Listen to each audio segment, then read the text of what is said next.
Hello, we're Team Charlie, and our presentation today is about the digital generation and whether they're smarter than those that have come before them, or are they just lazier. My name is Matthew, and today I'm joined by Luis, Aaron, Josh, Joa, and Oliver. And since we're talking about the digital generation today, I think it's important that we define just who the digital generation is. The digital generation consists of mostly millennials and Gen Z, and is defined as those who have grown up with easy access to digital information and communication technologies. One of the common criticisms of this so-called digital generation is that they've developed a reliance on technology such as their smartphones or the internet. But that might not be such a bad thing when you consider just how much everyone today relies on the internet for anything from news to entertainment. Since the internet has become such an integral part of our daily life, you could say it's a good thing that the younger generations have adapted to this new information resource we now have. But if you don't think the internet is a good thing for humanity as a whole, it's pretty easy to see how you could conclude that a reliance on the internet would not be a good thing. So now, with the boring definitions out of the way, here's Oliver to talk about the internet age. Hey guys, this is Oliver. I'm going to be continuing our discussion on the internet age. I personally don't know anybody that still reads a newspaper. The internet has kind of become the one-stop shop for all information. The nature of it is that it really scatters our attention. There's so many different sources for news. Like if you're on Twitter, there's so many different accounts where you can get information from if you're following the president or if you're just following a news agency. We've also gotten really accustomed to instant gratification or instant information with text, emails, notifications, constantly interrupting our lives. With the popularity of the internet, even traditional media sources are trying to imitate internet media and copy their tactics by shortening their articles, making it easier to read, quick information. TV shows are adding banner ads and text crawls. And then we have the computer paradigm of trying to create an efficient algorithm for everything. Like Google, Facebook, YouTube, they all have their own discovery algorithms. In this day and age, everything is about efficiency. So that leads us to our first discussion question. Do you feel frequent internet use has affected your ability to focus?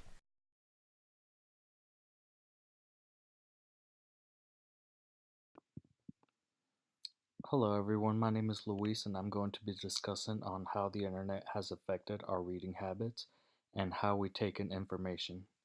Reading is a skill that we all learn through practice and effort, and the way we read affects the development of our neural circuitry. Readers of logographic languages such as Chinese develop different neural circuits than that of phonetic languages. With the rise of internet news and media, the way we read and take in information is being affected. With the internet, we can access an immense breadth of information on any topic or subject. We can access great amounts of information, but most of it is just brief and superficial summaries. Instead of gaining full access to this information, we just read quick summaries and main points on topics, which is causing a fear on the way we take in information. That quick and rapid information will cause individuals to lose focus on in-depth information. This style and change in reading is likely to affect and rewire parts of our brains, which brings us to our next discussion question. Should we be concerned about the possible side effects of these changes to how we consume information?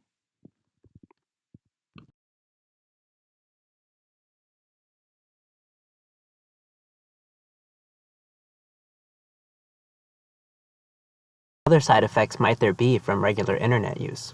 One is insomnia. Studies show that screen time, particularly blue-enriched light, common for computer screens, disrupts our normal melatonin production and upsets the normal sleep cycle. 2. Distractions. A survey of over 2,400 teachers reported that current students are more distracted than previous generations. 87% also reported that digital technologies were resulting in shorter attention spans, and 64% of teachers stated that digital technologies were more of a distraction than a help in the classroom.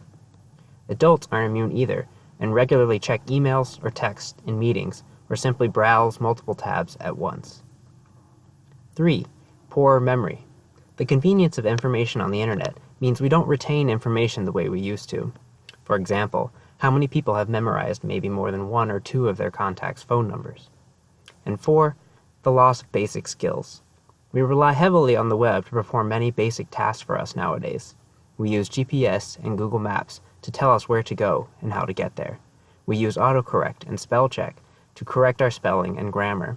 And we store our contacts and our calendars on the web to schedule our daily lives. So, are the benefits of the internet worth its side effects? Presumably, everyone answered yes, but are there any aspects of the net that we need to change?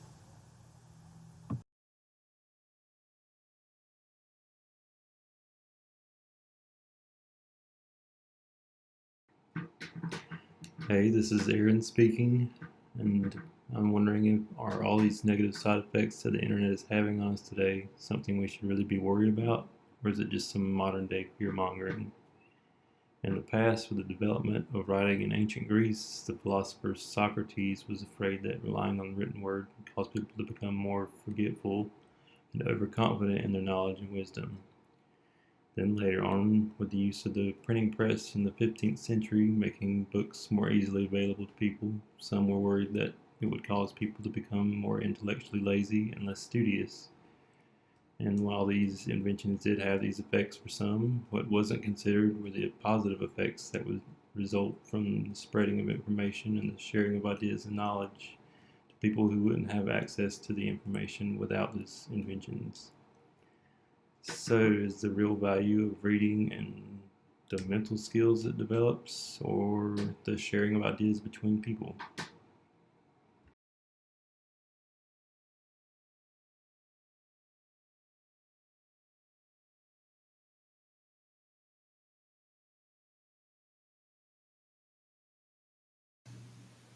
Hey guys, this is Joel Reason. In conclusion, internet media has become ubiquitous in our lives. Its fast and brief information style is changing the way we read and affecting our attention spans. Also, some worry that shallow breadth of information on the web will weaken our mental abilities. However, others argue that the incredible accessibility of human learning will spur new innovations.